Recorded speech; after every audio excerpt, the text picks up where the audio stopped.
Vəhy 21-ci fəsil. Yeni göy və yeni yer. Mən yeni bir göy və yeni bir yer gördüm.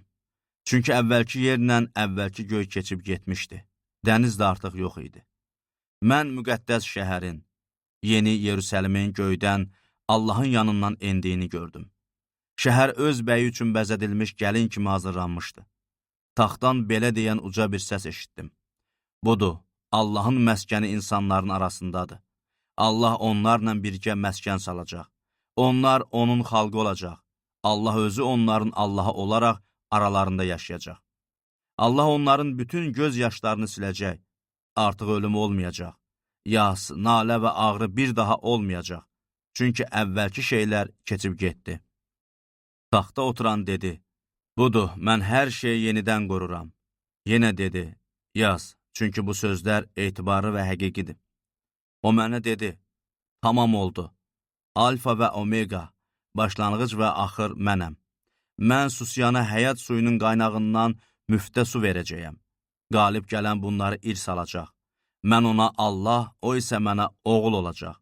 Qorxaqların, imansızların, iyrənclərin, qatillərin, əxlaqsızların, sehirbazların, bütpərəstlərin və bütün yalançıların aqibəti isə od və kükürdlə yanan göldə olacaq.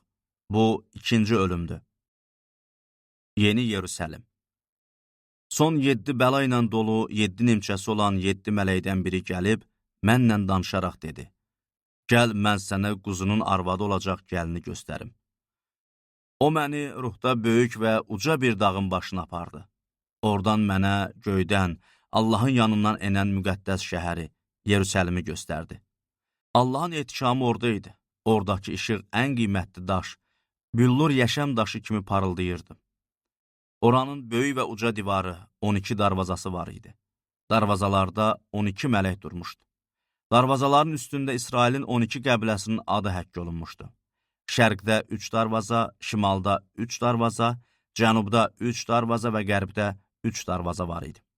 Şəhər divarının 12 təməli var idi və təməllərin üstündə quzunun 12 həvarisinin adı var idi. Məndən danışan mələyin əlində şəhəri, oranın darvazalarını və divarını ölçmək üçün bir qızıl ölçü qamışı var idi. Şəhər dördbucaqlı şəklində idi və oranın uzunluğu eninə bərabərdi. Mələk qamışla şəhəri ölçdü. Oranın uzunluğu, eni və hündürlüyü bərabər olub 12.000 stad idi, təqribən 2200 kilometr. O şəhərin divarını da ölçdü. Onun hündürlüyü mələyin istifadə elədiyi insan ölçüsünə görə 144 qulac idi, təqribən 65 metr. Divar yaşam daşından tikilmişdi. Şəhər isə şəffaf şüşəyə bənzər saf qızıldan idi.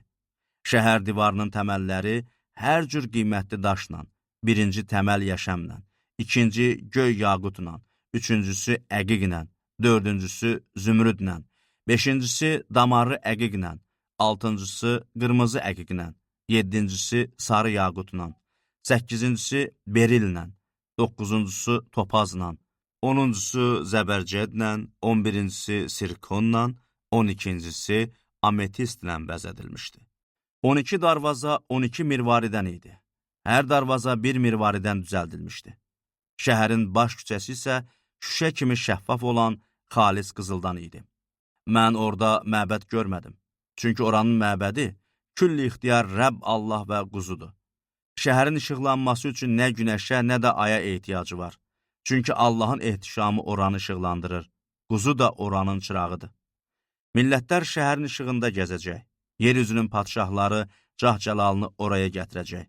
Oranın darvazaları gündüz heç bağlanmayacaq. Orada gecə olmayacaq.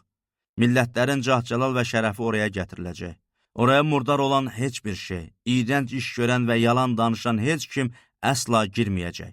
Yalnız adları quzunun həyat kitabına yazılanlar girəcək.